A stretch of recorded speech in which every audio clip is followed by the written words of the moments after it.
Assalamualaikum warahmatullahi wabarakatuh. Salam sejahtera untuk kita semua. Salam sehat dan salam bahagia selalu. Semoga kita selalu dalam keadaan sehat. Selamat datang di pembelajaran daring atau dalam jaringan untuk mata kuliah aplikasi basis data di pertemuan ke-1 atau minggu ke-1. Sebelum kita masuk materi pertama atau materi pertemuan pertama, ada beberapa hal yang akan saya sampaikan tentang tugas project atau final project yang harus kalian buat dan dipresentasikan nanti di akhir semester atau akhir minggu. Dan seperti biasa, ini adalah mata kuliah project, maka nanti bobot nilainya adalah 20% nilai kehadiran, 25% nilai tugas, dan sisanya 55% untuk nilai project. Jadi tidak ada UTS dan tidak ada UAS-nya. Ketentuan tugas project yang pertama, dikerjakan dalam bentuk kelompok dengan jumlah anggota masing-masing antara 4 sampai 5 mahasiswa per kelompok. Nanti dibuat fleksibel saja ya, tergantung dari jumlah mahasiswa di kelas. Yang kedua, tema project dapat memilih sendiri atau nanti akan saya tentukan. Dengan syarat tidak ada tema yang sama dalam satu kelas. Ya, tidak boleh sama tema antara satu kelompok dengan kelompok lain. Dan tidak boleh menggunakan tema yang ada pada studi kasus di pertemuan ke-6 nanti, yaitu temanya tentang perpustakaan. Yang ketiga, contoh pengerjaan tugas proyek akan dibahas pada minggu ke-4 atau pertemuan ke-6 maksud saya, di studi kasus perpustakaan. Dan yang keempat, isi proyek aplikasi basis data berupa yang pasti ada paper, nanti tidak perlu di print out ya, tidak perlu dicetak. Paper itu berisi yang pertama cover pasti, judul, lalu kata pengantar dan daftar isi. Lalu ada juga isinya, isi dari paper tersebut. Yang pertama adalah pembuatan ERD dan LRS dari proyek yang dibuat. Wajib terdiri dari beberapa tabel, minimal 3 tabel. Dan sudah ada relasi disertai kardinalitas antar tabel.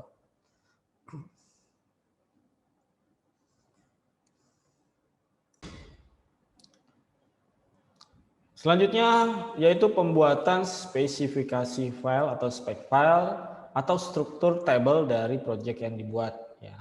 Dan yang terakhir adalah proses pembuatan database pada MariaDB melalui Command Prompt. Jadi setiap langkah-langkahnya dijabarkan beserta screenshot dari perintah-perintah SQL-nya. Kemudian nanti pada saat presentasi berbentuk PowerPoint ya, isi materi presentasi dibuat semenarik mungkin dengan menampilkan hasil proyek yang telah dijabarkan pada paper. Ya.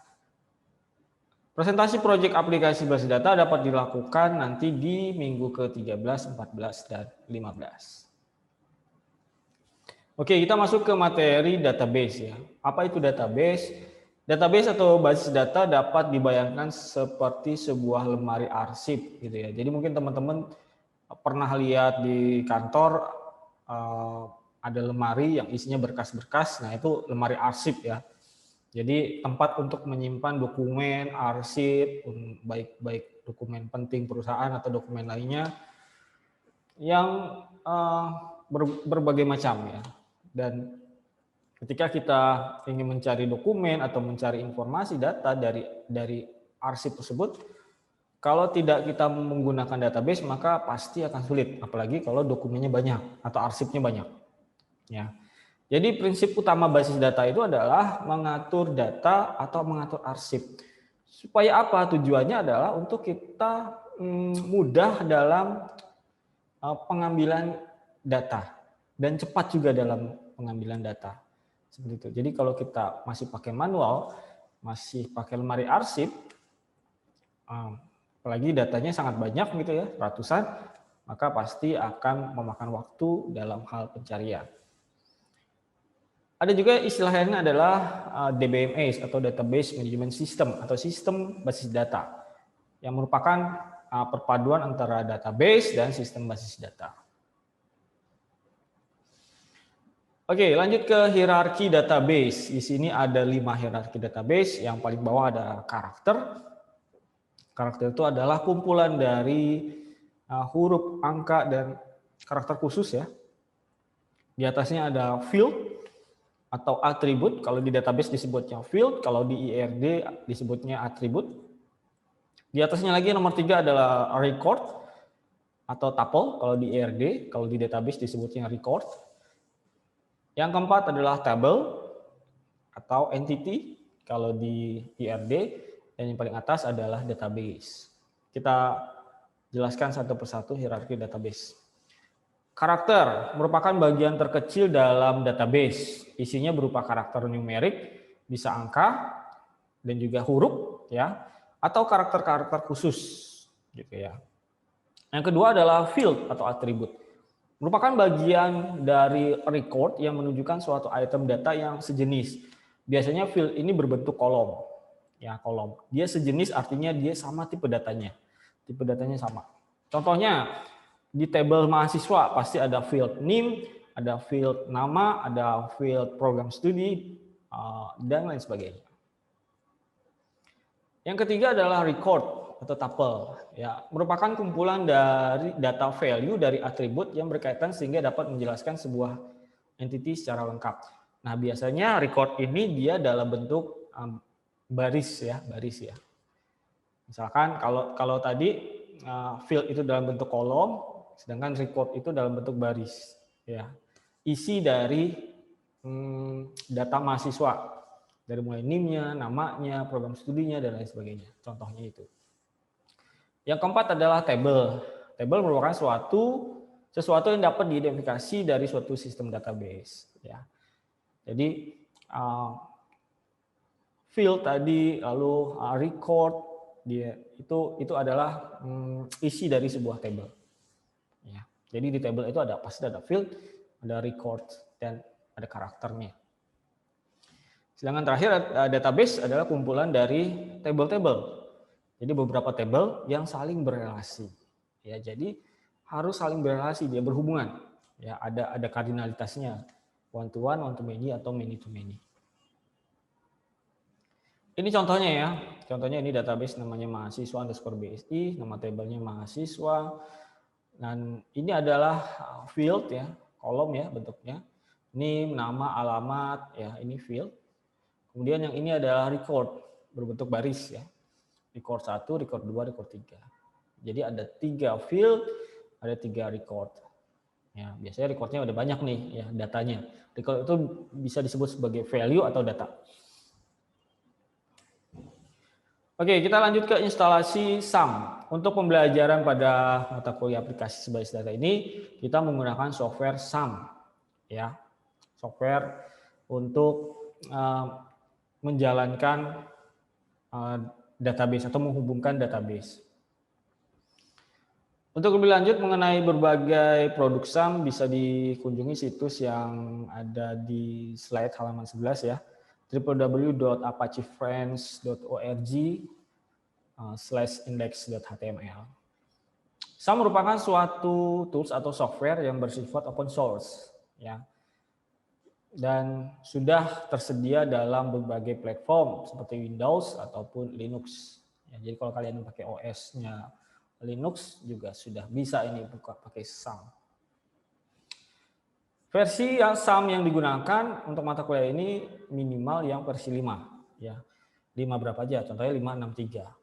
Oke, dengan ekstensi PHP yang telah mendukung dari MySQLi ya. Dan servernya MariaDB.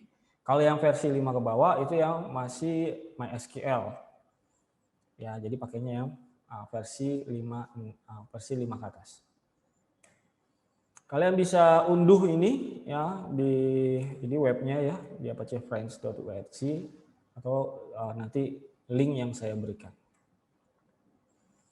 Untuk memudahkan pembelajaran, setelah nanti instalasi selesai, pindahkan SAM control panel pada taskbar dengan cara masuk ke export lalu arahkan ke lokasi penyimpanan saat instalasi. Contoh ini ya. Biasanya SAM itu diinstal di drive C ya. Nanti kalian ketika instalasi pilihnya yang drive C, nanti ada di folder SAM. Nih. Lalu cari ke bawah, nanti cari SAM control. Nah ini yang nanti yang kalian pintu start boleh nanti supaya ada masuk ke start. Nanti kalau di double klik dia akan membuka ini ya, SAM.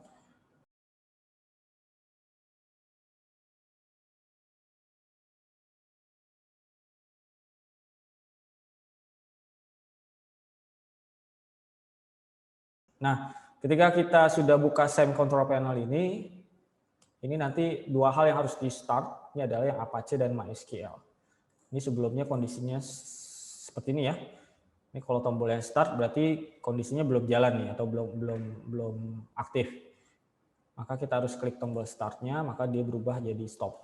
Dua-duanya ya, Apache dan MySQL. Kita tidak perlu mengaktifkan yang Fazila, MySQL dan Tomcat. Kita tidak pakai ini. Oke, kalau sudah kondisinya sudah running seperti ini, kalian bisa buka web browser lalu ketikkan localhost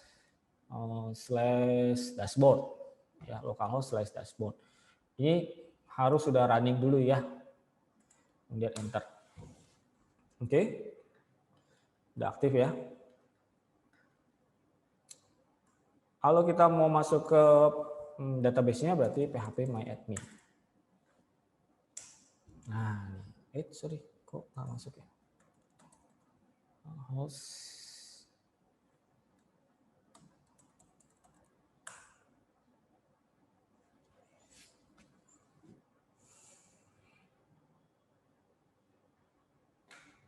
Tunggu berapa saat ya? Nah ini php-myadmin-nya. Ya, kita akan buat database-nya di sini. Ya, tapi nanti kita tidak membuat langsung menggunakan browser seperti ini ya. Nanti kita buatnya melalui command prompt. Ya, command prompt. Nanti kita akan buat melalui command prompt menggunakan perintah SQL, Structured Query Language.